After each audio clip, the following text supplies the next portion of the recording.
이번 단어는 이제 2차 방정식을 했고요. 2차 방정식과 2차 함수인데 이쪽 단원부터는 아마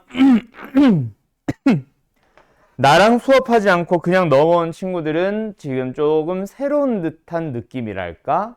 좀 다른 방식으로 좀 설명을 하는 단원입니다. 여기가. 알았죠? 그래서 잘 좀 들어봤으면 좋겠네.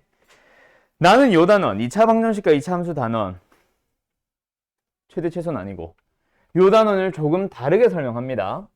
원래는 방정식만 가지고 설명을 하지 2차. 그리고 2차 함수만 가지고 설명을 하는데 나는 그렇게 설명하지 않고 이렇게 설명해요. 그냥 함수와 나랑 했던 애들은 지겹겠다. 방정식, 부등식의 관계. 그리고 요 단원 설명할 때는 좀 천천히 설명 좀 할게. 했던 애들도. 자, 함수와 방정식과 부등식의 관계입니다. 여기서 내가 물어보고 싶은 게 함수가 뭔지 알아, 너네? 사전적인 의미로 함수가 뭐야? 라고 물어보면 사실은 지금 현재는 너희들은 대답 못해. 수학 하에서 배우거든. 어쨌든 함수가 뭐냐까지는 안 물어볼 건데 함수랑 방정식을 구분은 할 줄 아니, 너네? Y의 존재 여부. 우리가 알고 있는 현재의 방정식과 함수는 그게 맞기는 해. 근데 정확하게 말하면 틀렸어요. 자, 그 얘기를 지금부터 좀 할 거야. 우리 연립방정식이란 걸 배우고 나면은 우리 지지난 시간인가 했던 내용 중에 부정이라는 단어를 잠깐 가지고 와보자. 부정이 뭐였지? 서준아? 더워. 부정이 뭐예요?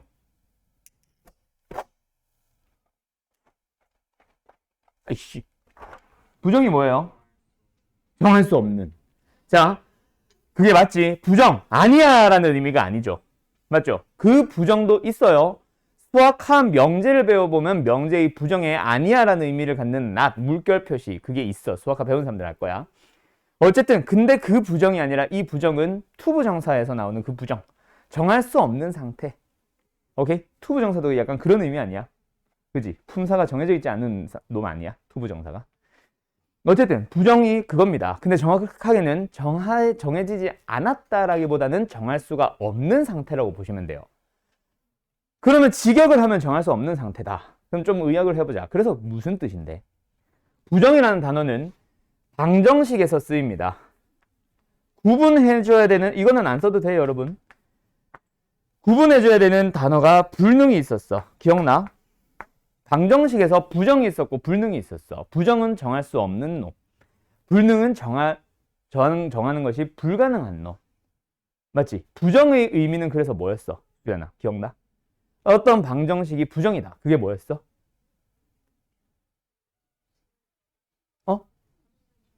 아닌데. 해가 무수히 많다. 불능은 해가 없다. 방정식이 뭐야? 성립하도록 하는 x를 찾으러, 즉 근을 찾으러 가는 게 방정식이잖아. 근을 찾아주세요인데 부정입니다. 그게 뭐야?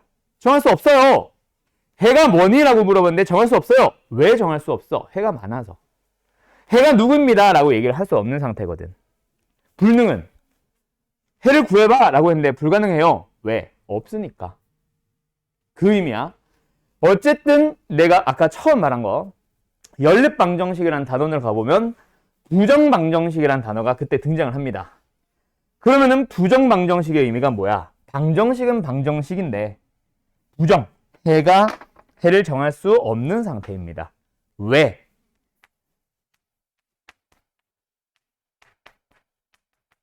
문자가 두 개라서 그래. 얘의 이름이 도형을 배운 사람들은 직선의 방정식이기도 하잖아. 방정식 맞습니다. 차원이 알겠지? 방정식이라고 해서 y가 없는 게 아니라 문자가 두 개 들어가는 방정식도 있어요. 그래서 뭐 예를 들어서 2x 플러스 y 마이너스 3은 0이라고 하면은 해가 뭐야? 라고 물어보면 1,1도 해고 2, 마이너스 1도 해고 3, 마이너스 3도 마이너스 3도 해고 엄청 많은 해들이 나오잖아. 그죠? 그런 식으로 나옵니다. 그러면 이 얘기를 내가 왜 했냐면 여기로 돌아가 보자. 함수가 있어. 방정식이 있어. 부등식이 있어. 부등식 오늘 할 건 아닌데 같이 원래 세트예요. 도대체 이 세 녀석은 무슨 관계에 있을까? 만약에 함수에서 두 함수에 대하여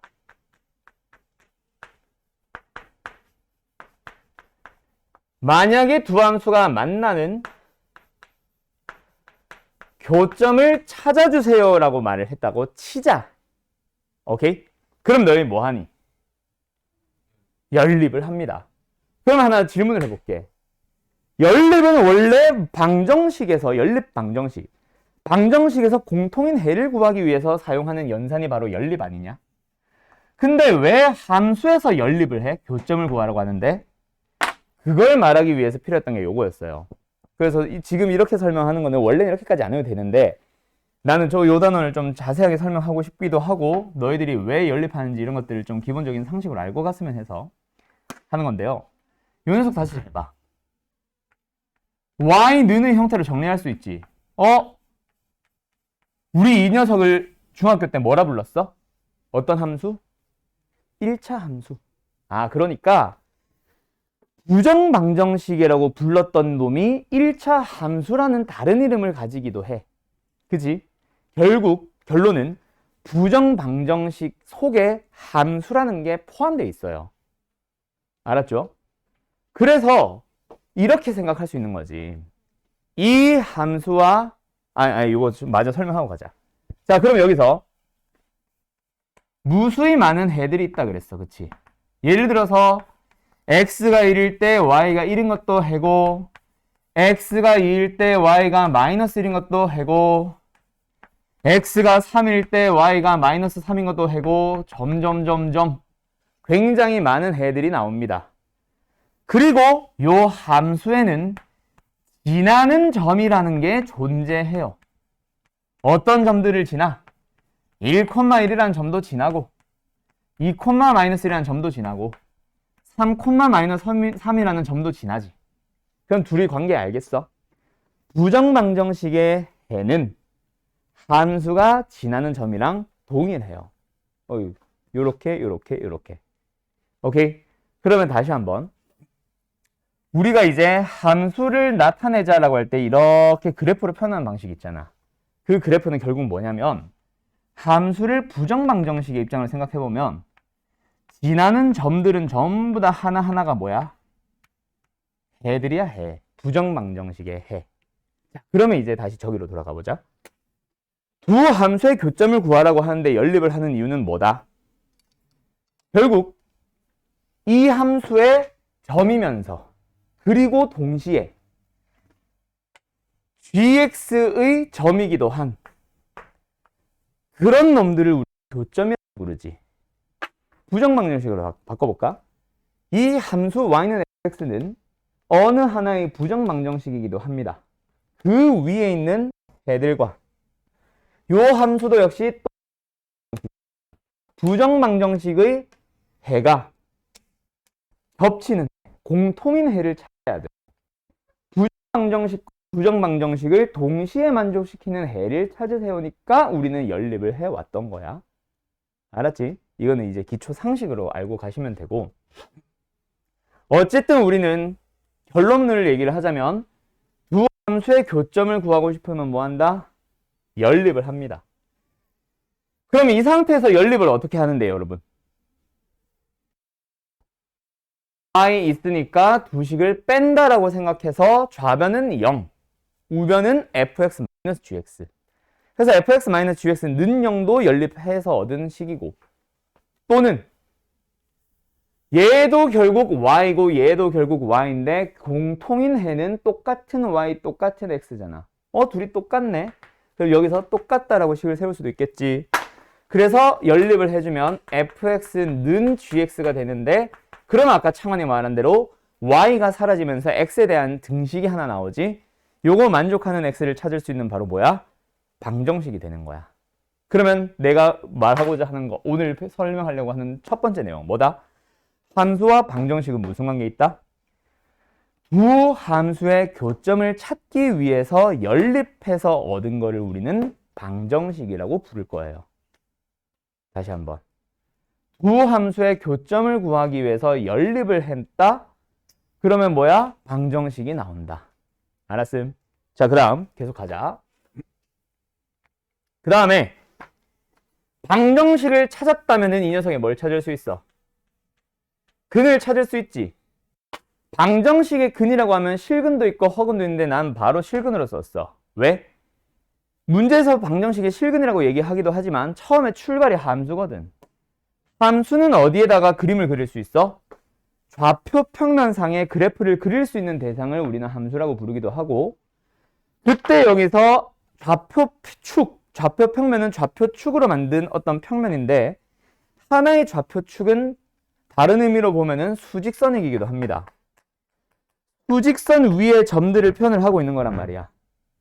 근데 그 수직선의 원래 이름은 실수직선이에요.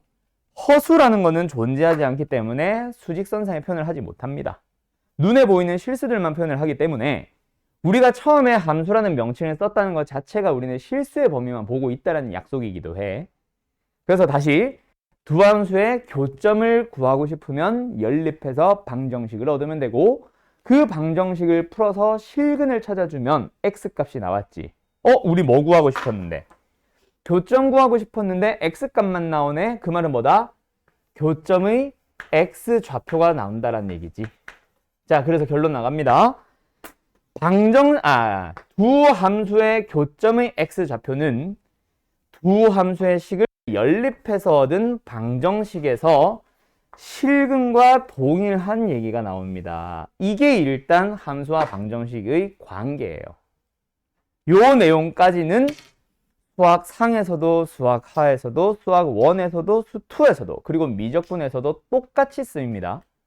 요거 하나만 너희가 잘 이해하고 좀 세부적으로 살 붙여 나갈 건데 그 녀석들을 너희들이 정확하게 이해를 할 수 있으면은 수2까지 이 내용에 대한 건 더 이상 설명 안 드려도 돼. 그래서 나는 일부러 이렇게 설명하고 끝나는 거예요. 보통 개념원리나 이런 문제집들, RPM, 뭐 너희들이 원래 해왔던 센, 뭐 하이메스, 뭐 기타 등등 모든 문제집을 설명을 처음 들어보면 수학 상 들어보면은 나랑 수업하지 않았던 사람들이 이렇게 설명 안 하지. 유형별로 하나하나 할 거야. 이차함수와 x좌표의 위치관계 뭐 하면 돼? 연립해서 인수분해해서 x값 찾으면 돼. 끝. 이차함수와 직선을 하려면 뭐 하면 돼? 둘이 연립을 하래. 왜? 이 설명 안 해. 연립을 하래. 연립을 해서 이항을 시키면 2차 방정식 나오니까 그냥 인수분해 될 거거든. 그냥 인수분해 하면 그게 바로 교점의 x좌표래. 왜? 이유 모른 채 그렇게 하고 왔단 말이야. 근데 요게 이런 관계에 있습니다를 조금만 상식적으로 알고 나면은 절대 안 까먹어요. 유형별로 안 쪼개도 돼. 사실 2차 방정식과 2차 함수는 유형 1, 유형 2, 유형 3, 유형 20까지 가는 그 유형들이 중요한 게 아니라 요 내용 하나면은 다 풀 수 있습니다. 알았죠? 자, 그럼 일단 여기까지가 함수와 방정식의 관계였다면 이제 이번 단원에서는 2차 방정식과 2차 함수를 다루는 것 뿐이지. 그러면 요걸 이 틀을 가지고 나서 다음 내용으로 넘어가는 거야. 또 네 번째 읽는 것 같은데 두 함수의 교점의 x좌표를 구하라고 해서 연립을 해서 방정식을 얻어서 실근을 찾아볼 거야. 근데 연립을 했더니 뭐가 나오더라? 만약에 2차가 나오더라. 그러면 어떻게 풀린지 한번 보자. 자, 여러분 지금 또 내가 다른 말 하는 거 잘 들어봐. 그러면 지금 이 원리만 가지고 보면은 사실은 함수를 먼저 배우는 게 맞아? 방정식을 먼저 배우는 게 맞아? 서윤아. 이 흐름을 가지고 생각을 해보면 함수를 먼저 배우는 게 맞아? 방정식을 먼저 배우는 게 맞아? 요 흐름을 잘 봐. 방정식이 어떻게 만들어지게 됐는지를 한번 생각해보면 답할 수 있죠. 함수가 먼저야? 방정식이 먼저야? 뭐라고? 잘 안 들려. 함수가 먼저죠. 왜? 함수를 그릴 줄 알고 함수를 다룰 줄 알아야 함수의 교점을 물어보면 연립해서 방정식을 만들러 가서 이제 또 방정식을 푸는 법을 배우면 되는 거지. 그지? 함수에서 교점을 찾고 싶어서 만들게 된 게 방정식이니까 함수가 먼저고 방정식은 그 뒤에 배울 내용이잖아. 그치? 그게 정상입니다. 앞으로 나오는 모든 함수와 방정식은 항상 그 순서를 지켜요. 수학 1 지수 함수를 배우고 나면 지수 방정식 나와요. 그리고 지수 부등식 나오고요. 로그 함수를 배우고 나면 로그 방정식 부등식이 그 뒤에 활용으로 나와요. 삼각함수도 삼각함수의 그래프를 먼저 배운 다음에 삼각 방정식을 배워. 수투도 마찬가지야. 3차 함수의 그래프를 그릴 줄 아는 다음에 3차 방정식을 다시 배워. 우리가 알고 있는 3차 방정식 말고 더 넓은 범위로. 그런 식으로 풀게 됩니다. 근데 2차만 좀 이상해. 우리 이거 전 단원의 이름이 뭐야? 전 단원의 이름이 뭐야? 이거 전 단원. 2차 방정식이잖아. 판별식 배워갖고 근해 공식 배워봤잖아. 희한하지? 방정식을 먼저 배우고 지금 이제 함수하러 오는 거잖아. 그럼 이제 이렇게 얘기할 수도 있지. 선생님, 우리 중학교 때 함수 배웠잖아요. 2차 함수. 그것도 맞기는 해. 근데 중학교 때도 2차 방정식이 먼저였어. 오케이? 자, 2차만 유일하게 방정식을 먼저 배웁니다. 왜? 다 이유가 있지. 2차 방정식이 주어지면 2차 방정식 그 자체로 우리한테는 풀 수 있는 뭐가 있다 그랬어, 전에? 도구가 있다 그랬지. 이 문제를 풀기 위해서 쓸 수 있는 도구들을 먼저 배워온 것 뿐이었어. 2차 함수의 풀이 도구 뭐 있냐? 2차 방정식. 2차 방정식에서 만약에 근을 구하세요 였다 치자. 이 2차 방정식의 근을 찾아보세요 라고 하면 우리 뭐 했니, 수연아? 근을 찾고 싶어. 그럼 뭐 하면 돼? 그렇지. 인수분해 했지. 자, 인수분해를 해서 근을 찾으면 됩니다. 근데 만약에 인수분해가 안 되면요? 그럼 뭐 하면 돼? 그렇지. 근의 공식을 사용을 하세요라고 해서 근을 찾는 방법을 배운 거야. 두 번째, 근에 대해서 개수를 물어봅니다. 또는 실근이냐 허근이냐에 대한 질문을 합니다. 그러면 우리 뭐 썼어, 유라? 실근 허근 물어보고 또 서로 다른 누실근인지 물어보면 우리 뭐 썼어, 방정식에서? 그거. 근의 공식을 썼다고? 그렇지. 판별식을 썼죠. 화난 거 아니야. 그 다음에 판별식 하고 나서 바로 우리 지지난 시간에 또 뭐 배워왔어? 문제 질문이 기본형으로 줄게. 알파분의 1 더하기 베타분의 1을 물어본대. 근을 알파 베타라고 했을 때. 그때 뭐 썼어, 가연아? 그렇지. 그러면 근과 계수의 관계를 쓰기 위해 물어보던 문제들 한 2가지 정도만 더 써보자. 또 뭐 있어? 제곱 더하기 제곱을 물어본다던가. 또 뭐 있어? 알파 마이너스 베타의 절대값 차를 물어본다던가 하는 식으로 물어보면 그때 사용을 하던 게 바로 뭐였다? 근과 계수의 관계였죠. 근계의 관계로 쓸게요. 그 다음에 근과 계수의 관계 하고 나면 뭐 배워? 혈내근에 대한 내용 배웁니다. 자, 그럼 2차 방정식의 도구들 4가지를 다 배웠어. 이 혈내근은 사실 좀 애매한데 인수분해를 하거나 근의 공식을 이용해서 근을 찾을 줄도 알고 우리는 판별식을 이용해서 근이 어떤 것들이 몇 개가 있는지 구할 줄 알고 근과 계수의 관계를 이용해서 식을 만들어 본다던가 두근의 제곱의 합이라던가 두근의 차 같은 걸 또 구할 줄 알고 한 근이 이상하게 허근 같은 걸로 주어지면 계속 확인해서 혈내근을 쓸까 말까 고민도 할 줄 알아. 그거를 할 줄 아는 거를 이제 뭐 한다? 여기서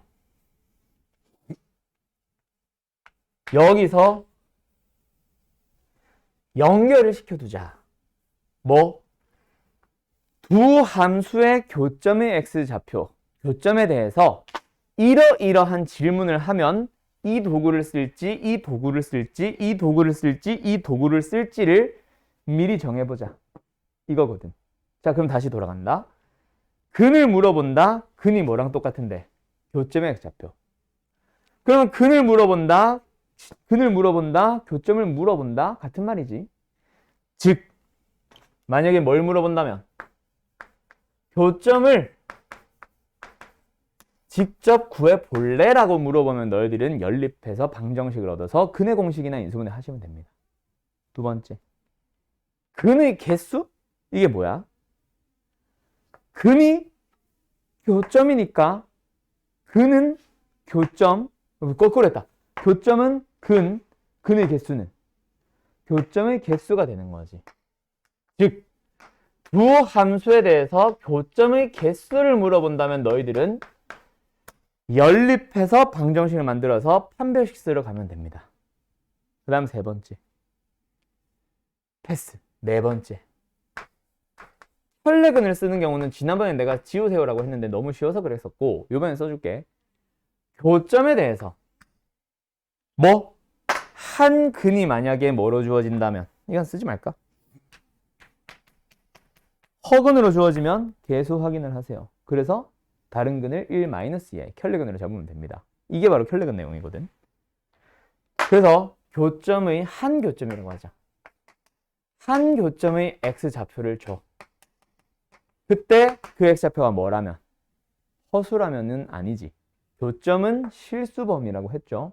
그래서 혈내근 내용 중에 무리수 근도 있잖아. 그래서 한 교점의 x좌표가 등장을 했는데 근데 그게 하필이면 무리수로 주어지네? 그럼 의심을 하세요. 연립해서 얻은 방정식의 개수가 유리수란 얘기를 잘 찾아봐. 그러면 다른 근은 혈내근으로 가시면 됩니다. 근데 얘는 사실 너무 이지한 거라서 별다른 설명이 필요한 유형은 아니에요. 그럼 이제 마지막. 내가 중간에 비워놓은 놈. 얘는 뭘까? 근과 개수의 관계를 물어보는 이 세 번째 대표적인 교점에 대한 질문, 두 함수의 교점에 대한 질문은 뭘까? 이렇게도 물어볼 수 있어. 교점의 x좌표에 대해서 청하나? 집중할까? 교점의 x좌표에 대해서 한 교점, 교점을 a와 b, 대문자 a와 대문자 b라고 할 때 a와 b의 x좌표는 각각 알파, 베타이다. 그때 알파분의 1 더하기 베타분의 1의 값을 구해봐 라고 물어본다면 근과 개수 관계 맞을 거야. 너무나도 쉽게 물어봤잖아. 너무나도 똑같이 물어봤잖아. 그럼 이걸 내가 설명하고 싶은 건 아니거든. 두 교점에 대해서 뭔가 한글로 이런 질문을 한다면은 근과 개수 관계로 넘어가야 되는데 그게 바로 뭐냐면 두 교점 사이의 거리예요. 교점과 교점 사이의 거리는 결국 직각삼각형의 피타고라스 정리를 이용하든 수학상 마지막 도형의 방정식에서 나오는 점과 점 사이의 거리 공식을 쓰고 싶든 어쨌든 우리한테 필요한 거는 베타 마이너스 알파야. 오케이? 그래서 요 놈은 뭘 물어보는 거랑 똑같다? 요 놈 물어보는 거랑 동일합니다. 알았죠? 자, 그러면 여기까지. 내가 엄청 뭔가 좀 오랫동안 지루하게 설명을 했는데 이번 단어에서 원래 어떻게 푸세요 라는 거는 너희들이 잘 아는 사람들 여기 많아. 다 잘하지. 근데 이걸 왜 다른 단어들은 요약하듯이 설명해놓고 이번 단어는 왜 처음부터 끝까지 다 설명을 했냐? 너네 사실 이런 생각 안 하고 그냥 풀고 있는 기계잖아. 이제 RPM 풀 때 그렇게 풀어왔잖아. 개념원리 풀 때 그렇게 풀어왔을걸? 단 한 번도 왜 나는 연립을 하고 있는지를 모른 채 연립을 하고 있어. 그 습관이 나중에 고2가 되면은 진짜 애들 많이 무너져요. 나 수학 좀 했다 하는 애들이 고등학교 가서 다 박살나는 게 그 이유 때문이다. 왜? 라는 질문을 스스로한테 안 던져서 그래.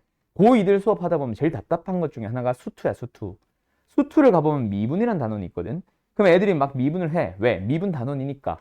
그럼 미분을 하게 생겼거든. 생김새가 딱 미분을 하세요처럼 생겨 있어. 그러니까 애들이 영문도 모른 채 미분을 해. 그때 미분을 해서 뭘 얻었는지, 내가 미분을 해서 얻는 게 도대체 무슨 의미를 갖는지도 모른 채 그냥 미분을 하다 보니까 애들이 미분을 해서 아무 이유 없이 인수분해 되게 생겼으니까 인수분해 해요. 그럼 내가 물어봐. 너 이거 왜 인수분해 했어? 그럼 대답이 뭐게? 인수분해 되니까요. 이게 말이 되냐?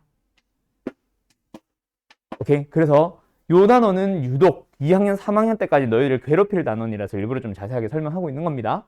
원리를 제대로 알고 갑시다. 알았죠? 자, 근데 이번 단어에서의 목적은 결국 어디가 목적이다? 여기입니다. 여기.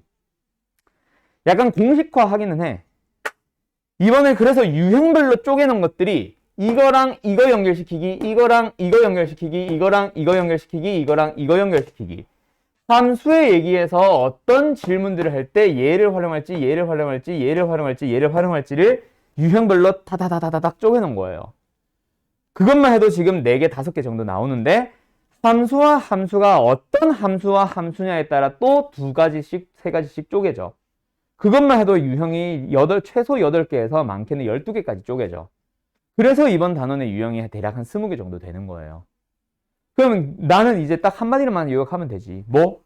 그냥 이거 연결시키자. 그래서 익숙해져 있는 게 뭐 어떻게 익숙해지면 되냐면 두 함수에 대해서 교점을 물어본다. 아, 연립해서 뭐 쓰자? 근해 공식 쓰자. 또는 인수분해 되면 인수분해를 하자. 교점의 개수를 물어보네요. 연립해서 판별식을 쓰자. 세 번째, 이거는 너무 좀 특별한 예시기는 한데, 독특한 케이스긴 한데, 어쨌든 교점 사이의 거리를 물어본다면 연립해서 근각계수의 관계 쓰러 가자. 어쨌든 근각계수의 관계를 쓰러 가는 그런 유형도 있고. 그다음 마지막, 교점을 문제에서 주어졌는데 한 교점의 X좌표가 무리수로 주어졌다. 그러면 먼저 연립해서 방정식을 얻어서 2차 방정식을 보는데 개수가 유리수인지를 확인을 한 다음에 혈렉은 쓰면 돼. 여기서 여기로 여기로 가는 거 연결만 잘 시켜두시면 돼요. 알았죠? 그게 이번 단원의 목적입니다. 끝이에요. 이번 단원. 개념 설명 이걸로 다 끝났어. 이제 문제만 풀면 돼. 오케이? 요거 하나로만 설명 끝. 알았지? 내가 대충 하는 게 아니라 이게 정상적으로 수업하는 거예요. 알았죠? 자, 그럼 이제 문제를 한 번씩 풀러가 보자. 자, 바로 필수 예제 갑니다. 보이들 봐요. 그래서 요딴 거 아무 정리 안 해도 돼. 요걸 왜 정리하고 있어? 이런 걸 왜 정리하냐고. 저거만 알면 되는데. 이게 이제 내가 가르치는 방식이고, 자, 기본 문제. 필수 예제가 아니라 기본 문제. 10-1번 갑니다. 세 개의 함수가 있어요. 포물선. 세 포물선이 이차함수죠. 다음 조건을 만족할 때 A의 범위를 찾아보래요. 자, 1번. 세 포물선이 모두 X축과 만난다. 자, 다시 한번. 1번. 그래서 뭐다? 1번이 말하고 싶은 거는 Y는 X제곱 마이너스 2AX 플러스 4랑 누가 X축이 뭐한데? 만난다. 두 번째 Y는 X제곱 마이너스 2AX 마이너스 3A가 뭐랑 X축이랑 뭐한데? 만난대. 세 번째 Y는 X제곱에 마이너스 2에 A 마이너스 1에 X에 플러스 2A제곱에 마이너스 6A 플러스 4랑 뭐가 X축이 뭐한데? 역시 만난대. 얘들아, 만난대. 누구랑 누군데? 이차함수랑 X축이잖아. 만난대. 어떻게 만나는 걸 만난다고 해, 우리는. 이차함수랑 X축이.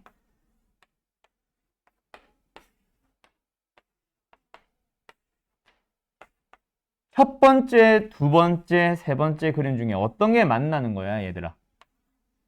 첫 번째, 두 번째. 1, 2번. 맞죠? 요게 만나는 거잖아. 그래서 이거는 결국 두 점에서 만나는지 한 점에서 만나는지 0개 이점에서 만나는지 만나는 점의 개수에 대한 내용이네요. 뭐 하러 가자? 연립하러 가자. 그때 연립할 때 필요한 게 바로 y는 0. x축은 y는 0이죠. 연립하자. 우변끼리 같다고 하면 되네. 그래서 너희들이 뭐 해? x축과의 교점의 개수, x축과의 교점을 구할 때, x축과의 교점 사이의 거리 구할 때 그때 하는 게 바로 뭐야? 는0을 붙여요. 이런 거 하고 있잖아. 왜 는0을 붙인지는 알겠지? x축이 y는 0이고 y는 0과 연립한 겁니다. 말 겁나 많아지네. 그래서 x제곱 마이너스 2ax에 플러스 4는 0이라는 방정식을 만들었는데 만들고 보니 몇 차 방정식? 2차 방정식. 만들어 보니까 2차 방정식이 나왔고 그럼 아까 여기서 뭐? 교점의 개수였잖아. 그럼 여기서 뭘 찾으면 돼? 실근의 개수를 찾으면 되잖아. 왜? 교점이 곧 실근이니까. 그럼 실근의 개수를 찾고 싶네? 판별식으로 넘어가자. 4분의 D. 뭐예요? A제곱 마이너스 4요. 그러고 나서 뭐 하면 돼? 두 점에서 만나거나 한 점에서 만난 것을 우리는 만난다고 합니다. 두 점에서 만나면 판별식이 0보다 크다. 한 점에서 만난다. 다른 말로 접한다. 판별식은 뭐다? 0이다. 그렇게 A의 범위가 나오겠지. 이것만 하면은 참 좋은데 뭐 정석이다 보니까 쓸데없이 막 2개, 3개를 동시에 물어보고 있다, 그치? 그래서 결국 뭐예요? 연립해서 얻은 방정식에 대해서 판별식 써주나?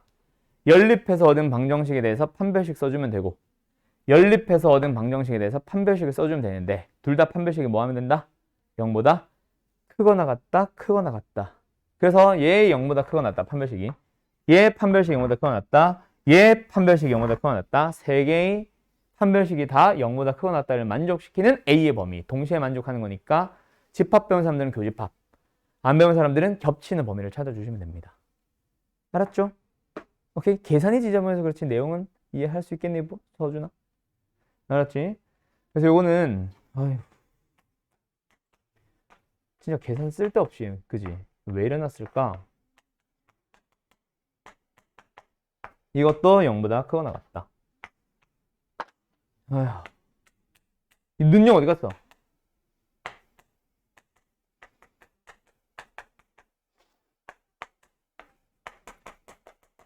여기도 판별식을 구해보면 또 4분의 1이네.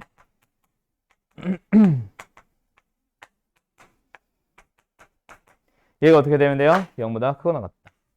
이거 푸시면 됩니다. 근데 이것도 좀 아쉬워. 얘도 전부 다 뭐거든? 2차 부등식이거든. 그래가지고 사실 좀 정석이라는 교재 특징인 것 같은데 2차 부등식 가지고 우리 정확하게 풀 줄 모릅니다. 그래서 이거는 계산까지는 생각할게요. 알았죠? 요거 범위, 저거 범위, 저거 범위 세 개 겹치는 범위 찾아주시면 돼, 답으로. 자, 밑에 건 너희들한테 한번 풀어보라고 내볼 거야. 몇 번을 풀어보냐면 10-1번 풀어보세요. 내가 아까 설명이 오지게 길어서 그랬지 실제로 푸는 시간은 얼마 안 걸리는 문제다. 그지? 너무나도 쉬운 유형이고. 자, 갑시다. 두 포물선이 다음 조건을 만족합니다. 원래는 있잖아. 원래는 아니네. 미안해. 자, 그래서 처음에 뭐야? 이 포물선이 X축과 만난다. 이 포물선이 X축과 만난다. 만난다에 대한 내용이 나왔네. 뭔 내용이야? 교점의 개수에 대한 내용. 다시 한번 뭐? 교점에 대한 내용이 등장했지. 개수를 물어보든 교점의 좌표를 물어보든 뭐든 교점에 대한 내용이 등장했네. 그래서 뭐 해야지? y는 0이라는 녀석이랑 연립해야지. 원래는 이걸 계속 보는 겁니다. 알았죠? 그래서 계속 가자. x제곱에 플러스 k-3의 x 플러스 k 는형으로 만들고 나서 이제 만나는 것이니까 판별식으로 들어가야지. k제곱에 마이너스 6k에 플러스 9 마이너스 4k가 0보다 뭐 하자? 크거나 같다 라고 해주시면 되겠네요. 됐지요? 그래서 이거 너네 근데 풀 줄 아냐? 2차 부등식 기억나? 한 번은 하고 가자. 오랜만에. 자, 2차 부등식 어떻게 풀라고 했어? 인수분해 하면 되죠? 그리고 1과 9가 나오죠? 그거죠, 뭐해? 최고차의 계수가 양수인 상태에서 크면은 바깥쪽에 x를 두면 되고 0보다 작다면은 안쪽에 x를 두면 되지. 알고 계시죠? 2차 부등식. 어쨌든 지금은 얘가 0보다 크거나 같은 거니까 바깥쪽에 x가 있으면 되고 등호 붙었으니까 등호 붙이면 되겠네. 요게 이제 첫 번째 포물선이 x축과 만나기 위한 조건. 그 다음에 너 마스크 터졌냐 방금? 그 다음에 요 둘이 가지고도 뭐 하자? 연립해서 나 마스크 여분이 없는데? 되나? 어디까지 했냐? 요 두 함수 연립해서 판별식이 0보다 크거나 같다로 풀어주시면 됩니다. 그래서 K의 범위 또 나오겠지. K네 이거. K 범위 또 나오겠지. 그 두 개가 겹치는 범위를 답으로 써주시면 되죠. 맞죠? 됐지? 그 다음에 2번 같은 문제는 또 어떻게 풀면 될까? 한 포물선은 X축에 접하고 다른 포물선은 만나지 않는다. 그럼 뭐야? 첫 번째, 요 포물선과 X축에 대한 내용. 두 번째, 요 포물선과 X축에 대한 내용.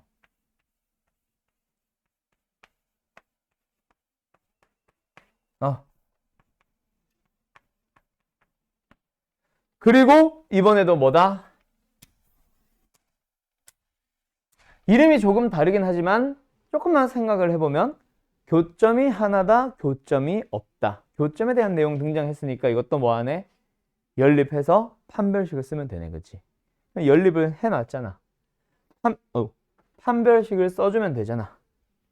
그치? 가자. 얘도 판별식 써보자. 4분의 D. 뭐 나와요? K제곱에 마이너스 3K. 3K. 됐지? 그때 뭐 해줘? 두 개로 가야겠다, 야. 다시 갈게. 이렇게 해놓고 여기서 1, 2번 나눠야겠다.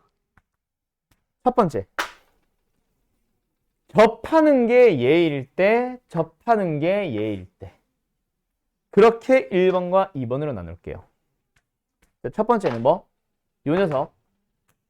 K제곱 마이너스 10K 플러스 9라는 판별식을 갖는 요 녀석이 접한다. 판별식이 0일 때 다른 판별식 K제곱 마이너스 3K 요 방정식이 뭐다? 만나지 않는다. 판별식은 0보다 작다. 이거나 또는 두 번째 K제곱 마이너스 10K에 플러스 9 얘가 0보다 작다. K제곱 마이너스 3K가 0이다. 이렇게 두 가지로 해서 여기서의 답 찾고 여기서의 답 찾아서 둘이 또는으로 연결해주면 그게 답이겠다. 그치? 됐죠? 답은 승리해도 되겠죠? 그래서 우리는 여기서 찾을 수 있잖아. K는 1 아니면 9. 그 중에서 이거 만족하는 거는 1밖에 없잖아. K는 1. 또는 여기서 이거 만족하는 거. K는 0이랑 3밖에 없잖아. 그 중에서 여기 넣으면 성립하는 거 3밖에 없잖아. 그래서 이번 문제의 답은 K는 1 또는 K는 3이죠. 됐죠? 오케이? 네. 이거죠. 그래서 지금 요 기본 문제 10-1번 RPM으로 치면은 유형 1번입니다. 뭐예요? 2차 함수와 X축의 위치 관계. 근데 그걸 유형 1, 2, 3으로 쪼개 놓을 거야. 2차 함수와 X축이 두 점에서 만날 때 2차 함수와 X축이 유형 2번 2차 함수와 X축이 접할 때 유형 3번 2차 함수와 직선이 만나지 않을 때 X축이 알았음? 그거를 지금 우리는 한 방에 다 했던 거라고. 어쨌든 기본 문제는 뭐다? 2차 함수와 X축이 만나는 점이 몇 개니? 교점의 개수가 뭐니? 또는 위치관계가 어떻니?를 설명하는 유형이었고요. 그 다음에 이제 기본 문제 10-2번으로 갈 거야.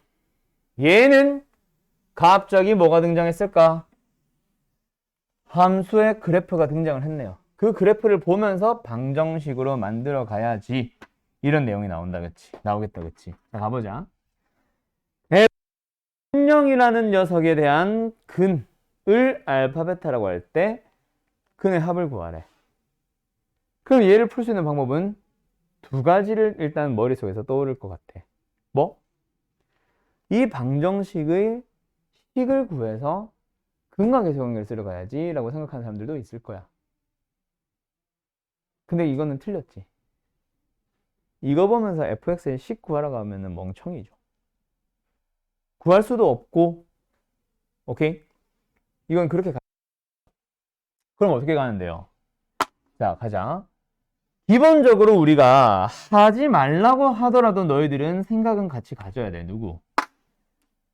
함수를 바라보면서 교점에 대한 질문은 항상 방정식으로 잘 하면서 왜 방정식으로 나와 있는 녀석은 너희들이 먼저 방정식으로 나와 있는 녀석을 만났을 때 어떤 함수들에 대한 얘기에서 출발했는지를 생각을 애들이 잘 못해. 그거는 근데 기본적으로 생각해줘야지. 자, 가자. 너희들이 이 방정식을 보면서 어떤 함수와 어떤 함수의 교점에 대한 질문을 하고 있었는지 볼 수 있겠어? 어떤 함수랑 어떤 함수야? y는 fx, y는 gx잖아. 그걸 여기서 찾아봐. 어디 있어? y는 fx, y는 gx. 그래서 나는 이거 방정식에서 함수로 가라고 할 때 양변에 그냥 뭐 붙이면 y 붙이면 된다 그러지. 그래서 이 함수랑 이 함수, 좌변 가지고 만든 함수랑 우변 가지고 만든 함수, 나중에 익숙해지면 저 y도 안 쓸 거예요. 알았죠? 좌변으로 만든 함수, 우변으로 만든 함수, 그게 다야. 그렇게 해서 이 함수와 이 함수의 교점에 대한 얘기로 들어가면 되는구나. 그러면서 그래프를 함수 얘기해서 찾아가지. 그렇게 방정식을 보면서 함수로 만들어서 푸는 거를 나는 함수로 해석이라고 하고, 또 어떤 선생님들은 함수화라는 명칭을 쓰기도 해요. 정확하게 풀네임은 방정식의 함수화 이건데, 난 이제 그게 약간 너무 옛날 명칭인 것 같아서 나는 잘 안 쓰거든. 방정식을 함수로 만들어주세요. 나는 그거를 함수로 해석해주세요 라고 읽어주는 거고, 함수로 만들었다는 것 자체는 결국 뭘 보자라는 얘기냐면 그래프를 봐야지 라는 얘기랑 같은 얘기입니다. 그래서 너희들은 누구를 만나면, 이런 방정식을 만나면 기본적으로 y는 fx랑 y는 1이라는 두 함수에 대한 얘기로 읽어줄 수 있어야 돼. 그래서 fx라는 함수의 그래프는 저기 잘 나와 있으니 너희들은 y는 1이라는 함수만 잘 표현을 해주면 되고, y는 1이라는 함수는 상수함수죠. 그때 만나는 두 점을 하나는 베타, 하나는 알파 라고 하고 있는 거야. 그리고 둘이 더하라는 게 질문인 거고, 그때 그 둘이 더하는 건 뭐겠어? 2차 함수의 특징 살려주세요지. 요걸 거 아니야. 그럼 알파 베타의 합은 정중앙에 얘가 있으면 돼. 그 얘가 뭔데? 마이너스 1과 3에 대해서도 정중앙이었을 거라서 x는 1이었겠지. 뭐? 더해서 2로 나눈 게 중점. 그래서 답은 알파 플러스 베타도 역시 중점을 구하면 1이기 때문에 알파 플러스 베타는 뭐다? 2. 그게 바로 어디 갔어? 1번입니다. 됐나요? 그래프적인 특징. 방정식을 함수로 만들어서 해석한 거. 알았죠? 알겠지? 자, 그 다음 두 번째. 2번은요. 에이, 이거는 지난 시간 거지. 그치? F 안에 식 들어가면 뭐 하라는 게 기본? 치환하라는 게 기본. 또는 통째로 원래 fx는요. 그때 근이 마이너스 1과 3이잖아. 그럼 요게 마이너스 1과 3인 거기 때문에 요게 마이너스 1이고 3이면 되지. 그래서 x는 마이너스 3이거나 그래서 x는 1. 요겁니다. 됐죠? 그래서 합과 곱을 구하여라라는 얘기는 합은 마이너스 2, 곱은 마이너스 3. 됐음? 됐음? 여기 그래프로 읽어서 방정식 풀기. 알았지? 자, 밑에 문제 하나 풀어볼까? 10-2번. 1번 풀어보세요. 뭐 했는데 벌써 시간이 다 됐냐? 1, 2번 풀어보세요. 10-2번. 자, 갑시다. 10-2번입니다. 이 함수 fx의 그래프가 두 점을 지나고 위로 볼록할 때, 보통 이걸 아까처럼 그래프를 주는데 얘는 뭐 굳이 이렇게까지 줬는지 모르겠다. 위로 볼록하고 하나는 1, 하나는 마이너스 4입니다. 그때 fx는 마이너스 1이라는 녀석의 방정식의 근을 합을 구해주세요. 이건 뭐예요? 역시 너희들이 방정식을 만날 때 함수의 그래프에 대한 내용이 등장한다면 기본적으로 두 함수의 관계로도 읽어줄 수 있어야 된다 이거지. 그래서 fx라는 함수랑 y는 마이너스 1이라는 상수함수가, y는 마이너스 1 어디 있어? 아래쪽에 여기 있겠다, 그치? 그때 만나는 두 점, 방정식의 두근은 뭐다? 두 점. 여기서 내가 함수로 해석이라는 명칭을 써주지. 나중에는 저 해석이 진짜 필요로 한데 그게 뭐냐면 요거 이 함수와 이 함수의 두 교점, 근이라는 거는 의 x좌표, 그리고 합을 구하여라, 의 합을 구하여라. 이렇게 한 줄 써주는 걸 나는 이제 함수를 해석이라 부를 거야, 나중에. 심화 유형 들어가면. 어쨌든 그래서 만나는 x좌표, 만나는 x좌표를 내가 알파, 베타라고 한다면 너희들은 알파 플러스 베타가 필요한 거지. 그때 2차 함수의 특징을 살려서 정 가운데 녀석을 기준으로 대칭형입니다 라고 하면 되는데 그게 마이너스 4와 1도 대칭형이지. 그럼 요들의 합은 요들의 합과 같지? 그래서 아까처럼 막 2로 나누고 할 필요 없이 둘이 더한 놈이 동일합니다 하고 끝나면 돼요. 그래서 알파 베타는 합은 얼마? 마이너스 3. 됐지? 원래는 2로 나누고 2로 나눈 게 같은 건데. 그 다음에 이 방정식의 두근의 곱은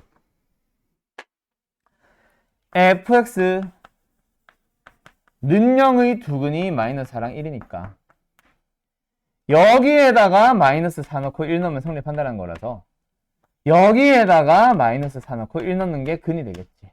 그래서 3x가 마이너스 4일 때 3x가 1일 때 x는 마이너스 3분의 4일 때 x는 3분의 1일 때 그래서 둘이 곱했기 때문에 마이너스 9분의 4 나오겠죠.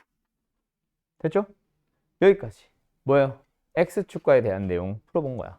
원래는 더 많이 해야 돼. 어떤 거? 지금 자꾸 판별식만 써봤는데 그리고 뭐 알파 플러스 베타 이런 거는 좀 약간 그래프적인 특징을 이용해서 좀 풀어봤는데 원래는 근각계수관계 이용하는 거, 인수분해하거나 근해공식 구하는 거, 판별식은 써갖고 이런 것들을 많이 물어봐요. RPM 가보면 그리고 TOT 가보면 그런 것들 많이 있을 겁니다. 알았죠? 오케이? 근데 이제 끝났지. 정석은 바로 어디로 가? 바로 좀 더 함수를 복잡하게 하러 갑니다. 지금까지는 뭐였어? 2차 함수와 x축밖에 없었지. 그래서 능력을 붙여요. 근데 그 다음은 뭐야? 직선과의 위치관계. 2차 함수와 직선에 대한 내용으로 넘어갈 겁니다. 알았음? 오케이? 잠깐 쉬었다 합시다. 자, 그래서 요번에 나오는 녀석은 이제 뭐 합니다? 두 함수가 좀 바뀌었습니다. 그죠? 아까는 x축이었다면 이제는 직선. 그래도 어쨌든 둘이 뭐 한다? 어머, 교점에 대한 질문했네. 연립하자. 그래서 이항을 시켜버리면 바로 방정식이 나오고, 그치? 그래서 요 방정식의 근을 찾아주는 게 바로 좌표 구하는 거지.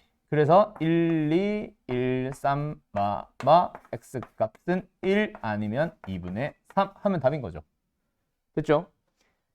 그러면 이제 어디로 가보자? 좌표를 구하라고 하니까 답은 이게 아니네. 그래서 1, 몇 2분의 3, 몇까지 해서 이제 답을 내줘야겠다. 그치? 어쨌든 그런 식으로 갑니다.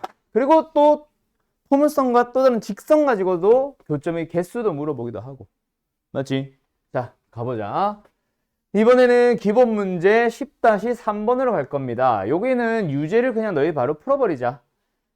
좀 많이 귀찮은 것 같긴 한데 10-3번 문제 1, 2, 3번 세 개 다 한번 풀어보세요. 요거는 그래서 어떻게 하시면 돼요? 역시 이번에도 직선과 포물선 두 함수에 어디 있어? 접한다 교점의 개수, 두 점에서 만난다 교점의 개수, 만나지 않는다 교점의 개수. 어떤 질문이든 다 교점에 대한 얘기니까 연립을 할 거고, 연립해서 이항시켜주면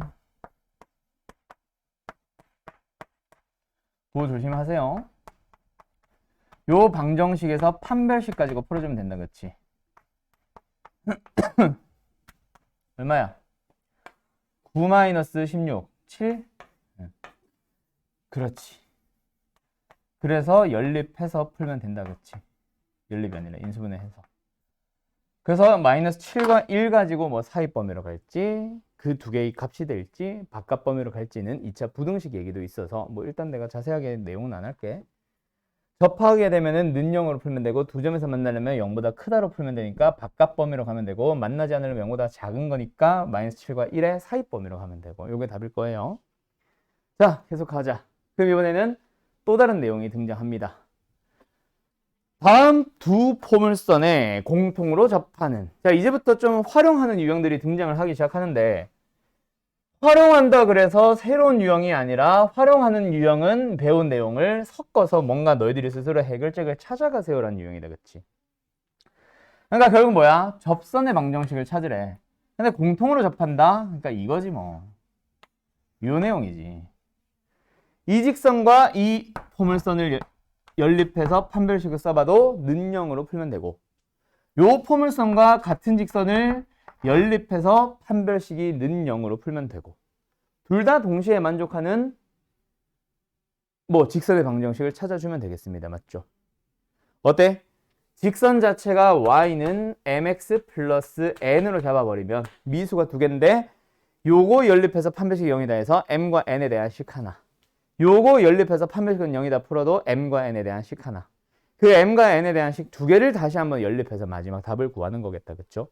그런 식으로 활용하고 있는 거 말고는 없고, 결국 이 단어는 두 개를 동시에 다 풀어보세요 말고 이거지 뭐. 그치? 이차함수와 직선의 위치관계 문제랑 이차함수와 직선의 위치관계 문제, 이차함수와 직선의 위치관계 두 개 섞어놓은 문제인 것뿐 뭐 달라진 건 하나도 없습니다. 넘어갑니다. 자, 이번에는 뭐 해볼까? 이거 하나만 할까? 아, 이것도 쉬운데. 자, 이거 하나만 하자. 유제 10-5번. 너무 다 건너뛰면은 힘들 거니까 유제 10-5번 하나 하고 가자. 여기까지는 쉽네요. 10-5번. 포물선 위에 있는 점 1,0에서의 접선의 방정식을 구하세요. 수투를 배우면 이 풀이가 달라지는데 미분을 이용해서. 근데 지금은 그렇지 않아요. 1,0 요쯤 있겠다. 그치? 요 접선의 방정식을 구해주세요. 그럼 어쨌든 우리는 접하네 라고 하면은 둘이 뭐 해야 돼? 연립을 해야 된다. 그치? 근데 아까처럼 그냥 직선이라고 하면은 y는 mx 플러스 n 이렇게 잡아야 되는데 얘는 아무리 해봐야 연립해서 판별식은 0이다. 식 하나밖에 없어. 미수 하나를 잡으면 돼? 안 돼? 안 되죠. 그쵸? 미수 두 개를 잡으면 돼? 안 돼? 안 되죠. 그래서 이 문제는 뭐다? 를 지나는 직선. 그래서 지나는 점이 1,0로 주어졌기 때문에 기울기를 모르게 잡고 지나는 점을 활용해서 그렇게 직선을 표현해야 되겠다. 그치? 그럼 뭐야 이제? 포물선과 연립하러 가야지. 마이너스 x제곱 플러스 1과 mx 마이너스 m을 연립합니다. 이항할게요. 오른쪽으로 x제곱 플러스 힘들어. 여기서 판별식.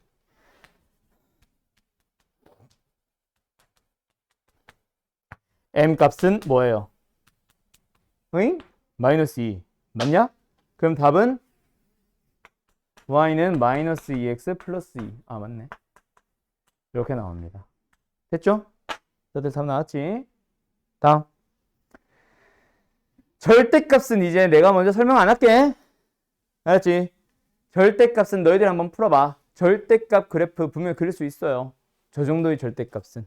알았죠? 자, 오늘 마지막 근의 분류 하러 가자. 자, 가자. 오늘 하는 제일 어려운 내용이다.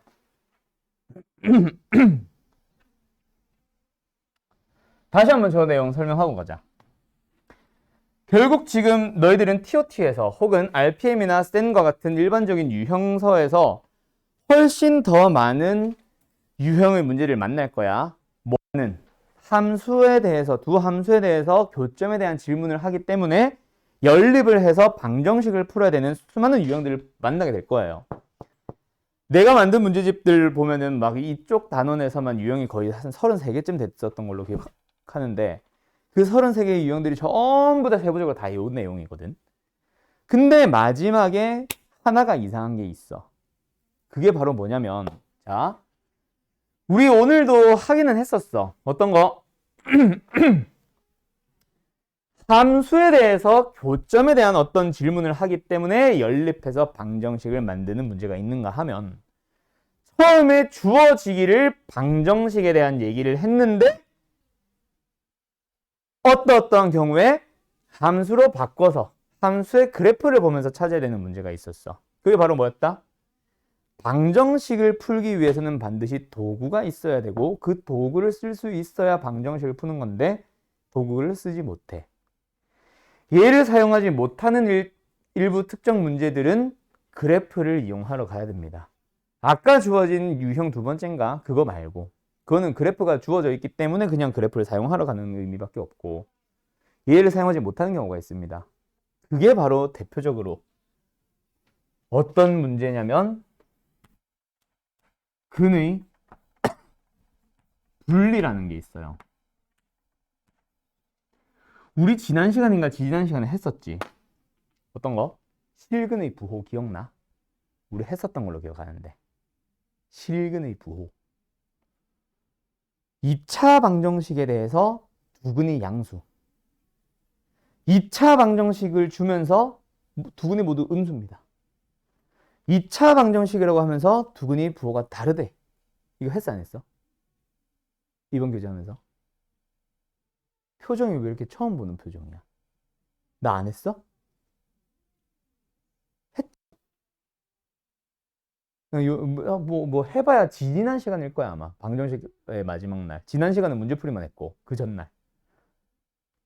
언제야? 지난주 일요일이겠네. 했을 거야. 나 했던 기억이 나거든.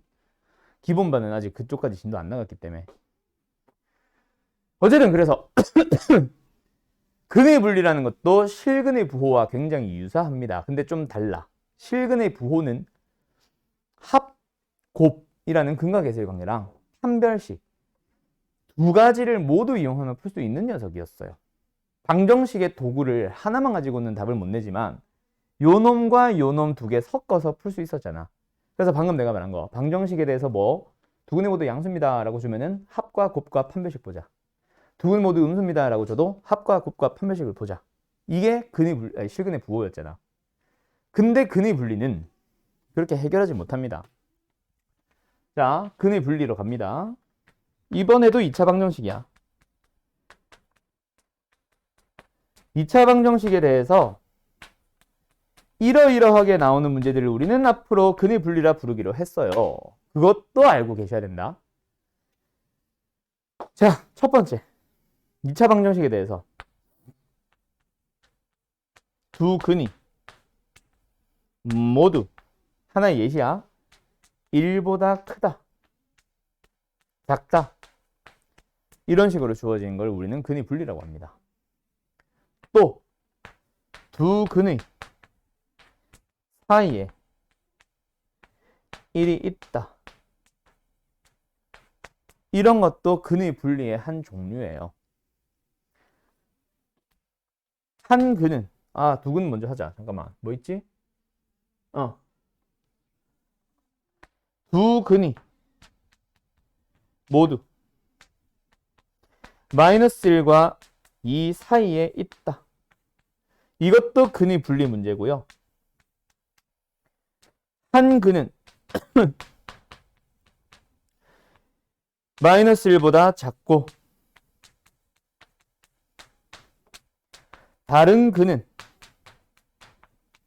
2보다 크다. 이런 식으로 주어지는 문제들이 전부 다 근의 분리라 부르는 녀석입니다. 근을 1보다 크다 작다 쪽으로 분리를 해주세요. 왼쪽 오른쪽 크다 쪽 작다 쪽으로 분리해 주세요. 얘도 두 근을 사이에 1을 두라는 것 자체가 두 근을 1의 작은 쪽 하나랑 큰 쪽 하나로 분리해 주세요. 뭐 이런 표현인 거지. 근의 분리라는 거는. 알았죠? 어쨌든 근의 분리라는 명칭이 왜 붙었는지는 중요한 게 아니고 우리는 앞으로 이제 근의 분리라 부르는 이 초록색깔 네 가지 형태의 문제를 이렇게 풀 겁니다. 어떻게 풀 거냐면 일단 요 내용을 보면 1보다 크대. 얘들아, 두 근이 모두 1보다 크대. 뭐 다 때려 부셔 아까부터. 왜 자꾸 떨어뜨려? 펜 돌리기 하니? 요새도 펜 돌리는 거 유행하냐? 우리 때 펜돌사라고 펜 돌리는 거 겁나 유행했는데. 뭐라고? 너 돌린 게 아니야? 뭐 하다 말이냐? 갑자기 펜 돌리기가 왜 나왔냐? 펜돌사라고 알아? 혹시? 모르지. 펜을 돌리는 사람들 하면서 옛날에 커뮤니티 겁나 유행했었는데. 펜 겁나 잘 돌려. 뭐 하다 말았지?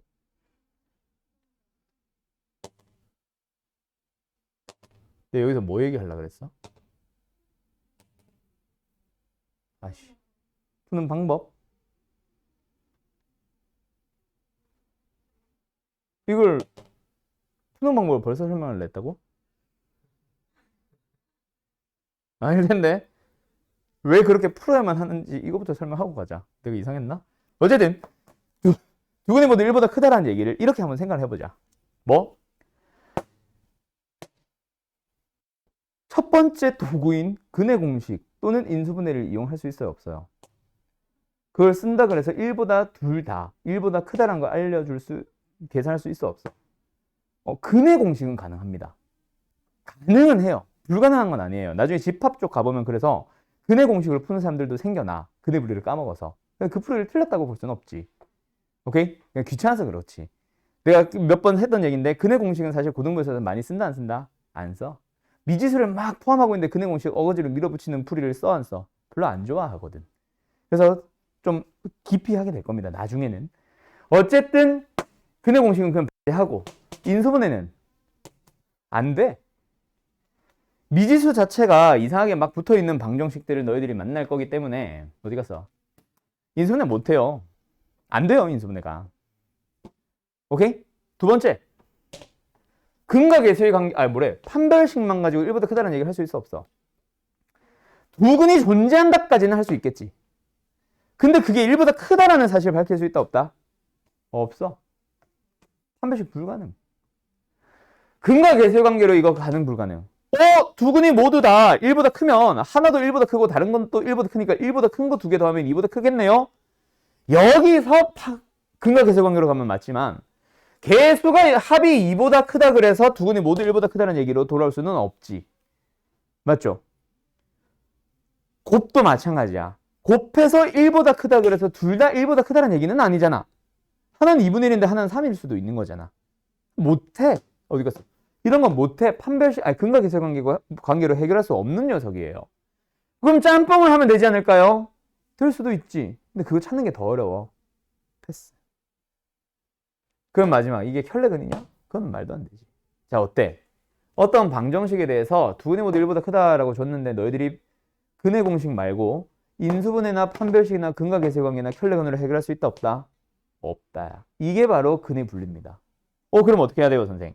자, 너희들이 문제를 보면서 이런 명칭을 보면서 이런 표현을 보면서 근의 분리 문제라는 거를 알았다면은 그래서 2차 방정식의 도구를 사용할 수 없는 유형이다. 그래서 방정식을 만들게 된 함수에 대한 얘기로 다시 돌아가야 돼 라고 생각해야 되고, 함수로 해석한다라는 것 자체를 함수로 만든다라는 얘기인데 그 방법은 되게 심플해요.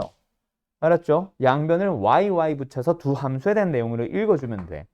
근데 초반에는 너네가 내가 지금 이 쓰는 표현 해석, 함수화라는 명칭을 내가 안 쓰는 두 번째 이유는 그냥 함수를 만드세요 밖에 없어서, 그래서 내가 잘 안 쓰고 함수에 대한 얘기로 만들었다면 너희들이 방정식으로 나와 있던 표현들을 함수에 대한 얘기로 해석, 표현 자체를 좀 바꿔줘야 됩니다. 처음에는. 그 연습을 한두 번 해봐야 돼.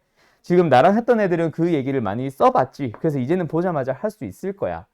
근데도 계속 연습하세요. 왜? 우리 2차 부등식 할 때 내가 분명히 얘기했던 거 기억나지? 2차 부등식도 특수한 해를 갖는 2차 부등식은 분명히 함수로 만들어서 해석을 해서 그걸 바탕으로 푸세요라고 했는데 너네 기억나니? 2차 부등식 하고 나서 조금 지나고 후반부로 넘어가니까 애들이 바로 판별식을 또 0보다 크대로 풀고 있었잖아. 기억나 안 나?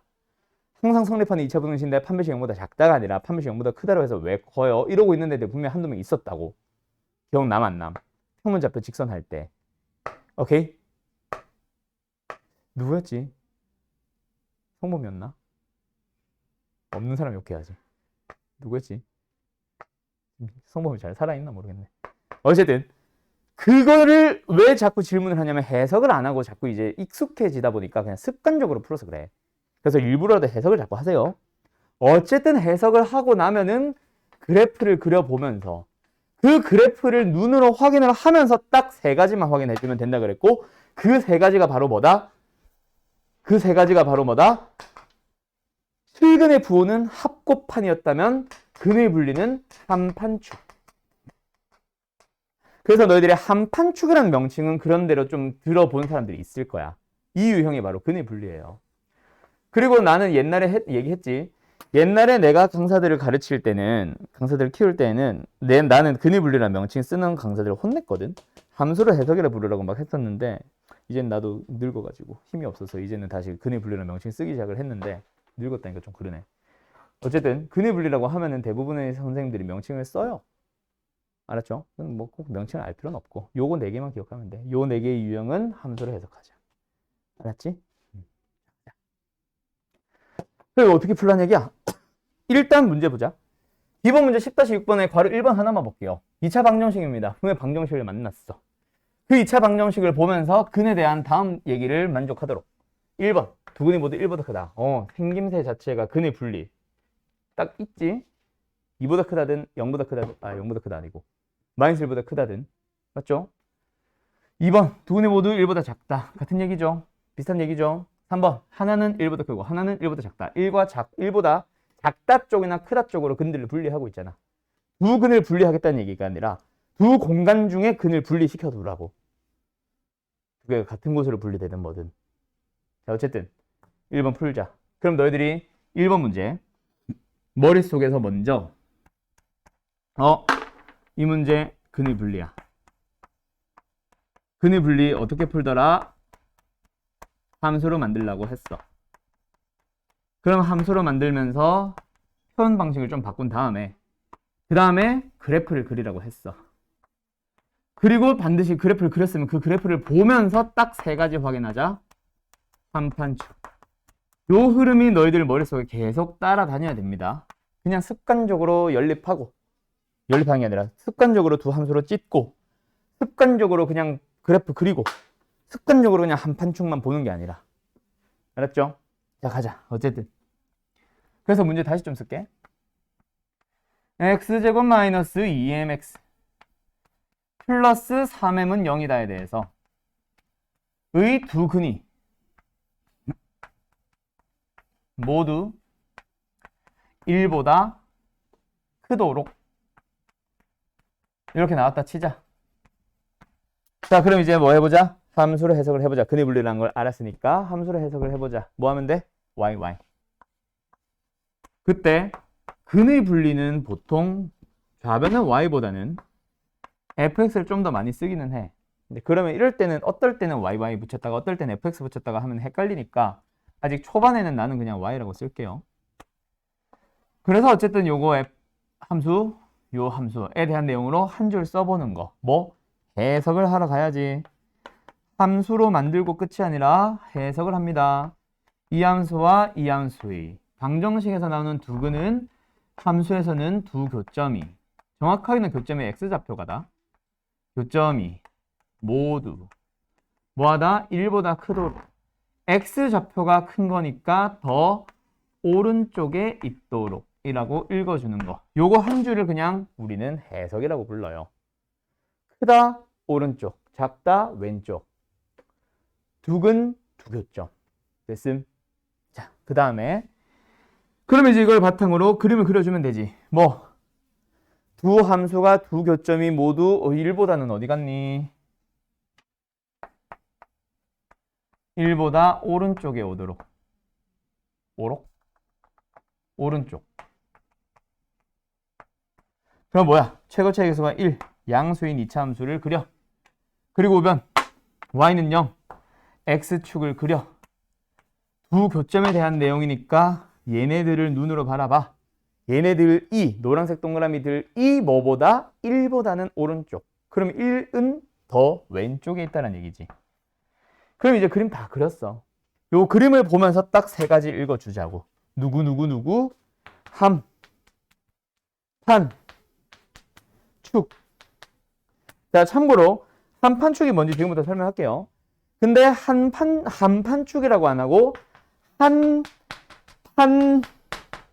한판대라고 하시는 쌤들도 가끔 있습니다. 옛날에 어떤 문제집이 썼던 명칭인데 정석은 한판축이고 다른 교재는 이제 한판대여가지고 그걸로 쓰시는 쌤들도 있었어. 한은 한계값, 판은 판별식, 대는 대칭축 이렇게 이름을 붙였었거든. 어쨌든 그거는 이름 붙이기 나름이니까 너희들 들었던 대로 그냥 기억하시면 되고 일반적으로 제일 많이 쓰는 명칭은 그냥 한판축입니다. 함이 뭐예요? 함. 그렇지. 함수값 뭐라고? 함수값이 끝이 아닌데 함수값의 부호. 그리고 함수값이라는 명칭은 y값이에요. x를 넣었을 때 나오는 y값. 판은 판별식이니까 됐고. 축은 뭐야? 축이 뭐야? 그냥 대칭축이요 이게 아니라 대칭축이 뭐? 위치를 보자는 얘기야. 그게 한판축입니다. 함, 함수값의 부호. 함수값은 아까는 말했듯이 y값. y값은 어떤 x값이 넣어졌을 때, x값을 넣어줬을 때 나오는 y값을 보자라는 얘기야. 그럼 x값을 먼저 찾아야지. 그림 봐봐. 그림에 x값 딱 하나 보이지? 누구 보여? 가연아. 1. 그러면 뭐 하자? x에 1을 넣어봐. 그렇게 나오는 y값, 함수값의 뭐? 부호. 1 했고요. 1 넣어봤더니 어디로 가? x축보다 위로 올라가 있잖아, 여기. 그지? 아, 그래서 이건 뭐다? 1 넣어봐. m 플러스 1 나올 거야. 그게 어디로 가면 돼? 위로 가면 됩니다. 양수. 됐죠? 부호, 양수. 그 다음에 판이 뭐예요? 판별식이지 뭐. 판별식 쓰자. 4분의 d. 식 뭐예요? m제곱 마이너스 3m. 됐죠? 그럼 판별식은 뭐 결정하는 거야? 판별식은 방정식의 실근의 개수. 방정식으로 봐야지. 교점이 아니라. 방정식을 보니까 뭐래? 두근? 판별식은 0보다? 땡. 크거나 같다. 자, 이거 하나 또 상식으로 알아두세요. 처음에 첫 출발이 문제에 주어지기를 방정식이 두근이라고 주어질 때랑 함수가 두 교점을 가질 때랑 나오는데 두 개 풀이는 달라집니다. 왜? 함수의 교점은 두 개의 교점이라고 하면 반드시 그 두 점은 달라. 무조건 판별식이 0보다 큽니다. 근데 방정식의 두근은 서로 같은 두근과 서로 다른 두근을 다 포함하는 말이라서 0보다 크거나 같다가 맞아요. 다시 함수의 교점에서는 뭐다? 두 교점은 진짜 서로 다른 두 개. 근데 근에서는 두근이라고 하면 뭐다? 서로 같은 두근도 포함. 0보다 크거나 같다. 그래서 문제를 잘 봐야 돼. 처음에 주어지기를 서로 다른 두근이라고 주어지는지 그냥 두근이라고 주어지는지. 알았죠? 어쨌든 0보다 크거나 같다. 그 다음 세 번째. 세 번째. 뭐 하러 가자? 축은 그냥 축 찾자가 아니라 축의 위치를 보자. 그럼 축은 일단 어디 있어? x는 m이네요. m이네요. 그럼 축의 위치는 x는 m이.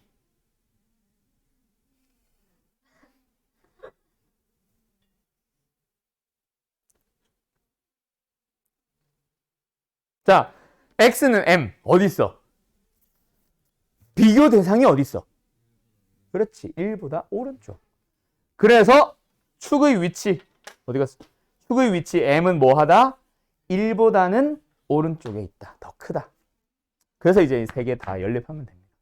또 2차 부등식 나오고 세 개 연립한 것 자체가 연립부등식이라서 원래는 근의 분리를 여러 가지 부등식을 배운 다음에 푸는 게 맞기는 한데 이 정도는 풀 수 있잖아 라고 해서 지금 정성을 자꾸 쑤셔 넣는 것 같아. 문제집들마다 사실 순서는 조금씩 달라요. 근의 분리를 이거 하자마자 해야 돼 라고 하면서 정석처럼 지금 설명하는 문제집들이 좀 있고, 근데 마지막에 답을 구하는 것 자체가 사실은 지금 해결할 수 없는 거라서 부등식 뒤로 빼는 경우가 있는데 나는 사실 지금 하는 걸 좋아하기는 해. 왜냐면 흐름이 이게 맞거든. 부등식을 못 푸는 것 뿐이지. 근데 너희들은 지금 두 번째, 세 번째 하는 거잖아. 부등식은 뭐 지금부터 당장 할 수 있잖아는 아니라도 말해주면 이해하잖아. 그죠? 왜 콧방했겠냐? 아니냐? 지혜? 나 모르는데요. 2차 방식이 아니지? 또 무시당했어. 까먹긴 했지. 그치? 다 까먹었어. 다 똑같아. 자꾸 얘기하는 거지.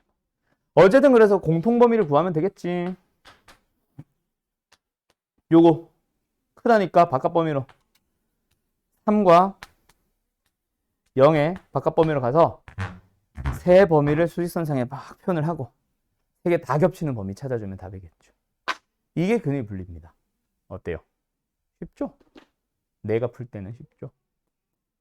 너희들도 풀 수 있어야 되겠죠? 그쵸? 시간이 애매한데 어차피 내일 바로 수업이니까 여기까지만 할까? 바로 대답하네. 너 아까 TOT 재밌는 사람이라며. 아, 정성은 재미없다. 인정. 오케이. 좋아, 여기까지 하고 내일 근의 분리 좀 문제풀이 더 시작해서 그거 살짝 마무리 짓고 내일 최대 최소까지 하러 갑시다. 내일 함수 파트는 마무리 지을게요. 그리고 일요일 날 고차 방정식 시작할 거고. 잘 가요.